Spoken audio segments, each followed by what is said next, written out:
दीर्घ दिन धरी शारीरिक संपर्क रखी विश्वास विष दे टंका सुनागणा लुट नहीं जड़े सरकारी राजस्व विभाग कार्यरत सरकारी बाबू केतबले प्रलोभन देखाई तो केतबले जीवन में मारिदेवा धमक चमक दे घटनाटी घटी नवरंगपुर जिला पापड़ाहांडी अंचल पुणी घटना गणमाध्यम प्रकट होता भय निजे भयभीत घटना को चपाई देवा हीन उद्यम भी करुछंती। घटनार प्रकाश वर्तमान तेंतुलुंकुंटी ब्लॉक कुकुड़ाबाई सहकारी राजस्व अधिकारी भाव कार्यरत थिबा श्रीमती दहना पूजारी पापड़ाहांडी तहसिल कार्यरत सुपरभाइजर श्री देवेंद्र माझी सहकर्मी भाव कार्यरत थिला बेले स्नेह संपर्क गढ़ी उठिथिला और ताहार सुजोग नहीं महिला को मिठा कथा कही सहित दीर्घ दिन धरी शारीरिक संपर्क रखी आसुथिला विश्वास जन्माई लक्षाधिक टंका ऑनलाइन और विभिन्न उपाय ठकी नहीं और परिशेष सर्वस्व लुटि नेले। शेष में विषय महिला जापर निज टंका मागिबारु श्री देवेंद्र माझी विभिन्न धमक चमक दे माड़ मारी शेष में पापड़ाहांडी थाना जिला आरक्षी कार्यालय और जिलापाल नवरंगपुर को लिखित भाव जणाइबा घटनार उच्चस्तरीय तदंत कर न्याय प्रदान करने को गणमाध्यम को डाकी समस्त सूचना प्रदान करिसेंती। वर्तमान देखा बाकी रहे आदिवासी महिला उपरिस्थ सरकारी कर्मचारी जेपरी भाव शारीरिक और मानसिक शोषण शिकार करुले जीवन में मारिदेवा धमक चमक देते केवे आदिवासी महिला को न्याय मिल पारुछि वर्तमान बुद्धिजीवी जनसाधारण मध्य चर्चा जोर धरी। मो ना दहना पूजारी अष्टेंदारे कुकुड़ाबाई तेंतुलुंकुंटी तहसिल मो पापड़ाहांडी तहसिल जो कार्यरत थी मुखिया सर्कल से रेवेन्यू सुपरवाइजर देवेंद्र माझी मोर सहित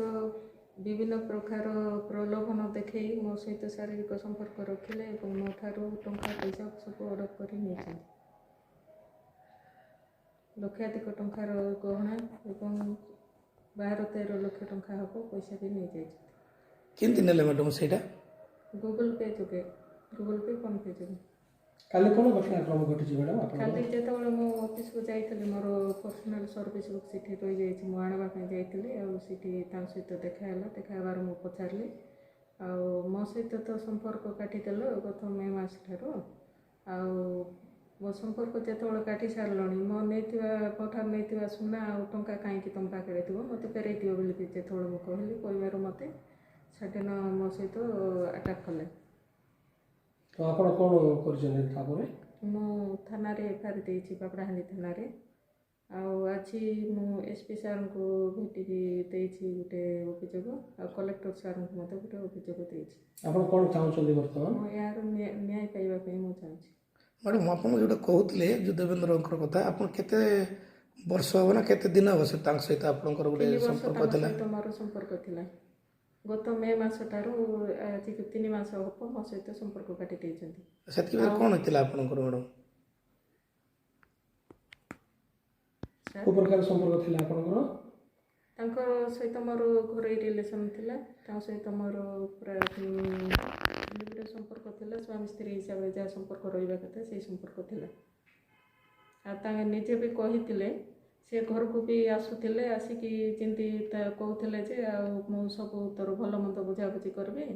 आ सब देखा देखी करी किंतु दुनिया आगे क्या जनइबू ना 2 जन व्यतीत ये कथाटा गुप्त रखिबू जदि लोक आगे जनइबू तोते जीवन में मारिदेवी बोली भी तुमको देते से 2 जन व्यतीत मो 3 वर्ष जाए मोर संपर्क को मु प्रकाश कर नी मु लुचेकी रखी गत मे मास ठारू मो सहित जो संपर्क काटिदेले मोर फोन ऑफ करदे गूगल व्हाट्सएप फेसबुक सब ऑफ करदे तो अदर्स फोन रे मत कॉल कले से रिसीव कले ना मोर वॉइस जाणी फोन काटी देकी स्विच ऑफ करदे तो ऑफिस रे देखा करबा गले ऑफिस रो से कांत डेई लुचवा को पड़ेले बारंबार 3-4 थर भी ऑफिस रे देखा करबा जाइए किंतु मते देखिकी लुचवा पड़ोले तो काली मु हठात मोर सर्विस बुक बोले मु हठात तहसिल ऑफिस को गली गलारू क्या भी मु न जनईकिना जाइली तेणुक सागे सागे सहित मोर देखाबार मो पचार ये सब विषय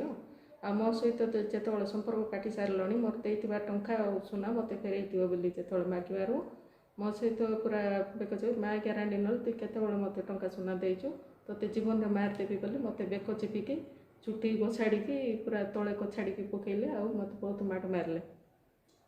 से तहसिल ऑफिस स्टाफ देखी प्रत्येकदर्शी। ତ ଏ ବିଷୟଟା ଆପଣ ପାପଡ଼ାହାଣ୍ଡିରେ ପ୍ରଥମେ ଦେଇଛନ୍ତି ଲିଖିତ ଆକାରରେ। ହଁ ଲିଖିତ ଆକାରରେ ଦେଇଛି ମୁଁ ପାପଡ଼ାହାଣ୍ଡି ତହସିଲରେ ଥାନାରେ ଓକେ। ପାପଡ଼ାହାଣ୍ଡି ଥାନାରେ ଲିଖିତ ଆକାରରେ କାଲି ଜଣେଇଛି। ତାପରେ ଏସ୍ପି ସାର୍ କଲେକ୍ଟର ସାର୍ଙ୍କୁ ମଧ୍ୟ ଅଭିଯୋଗ ଦେଇଛି। ଧନ୍ୟବାଦ। उमरकोटरू श्रीनिवास राव रिपोर्ट बहुजन मीडिया।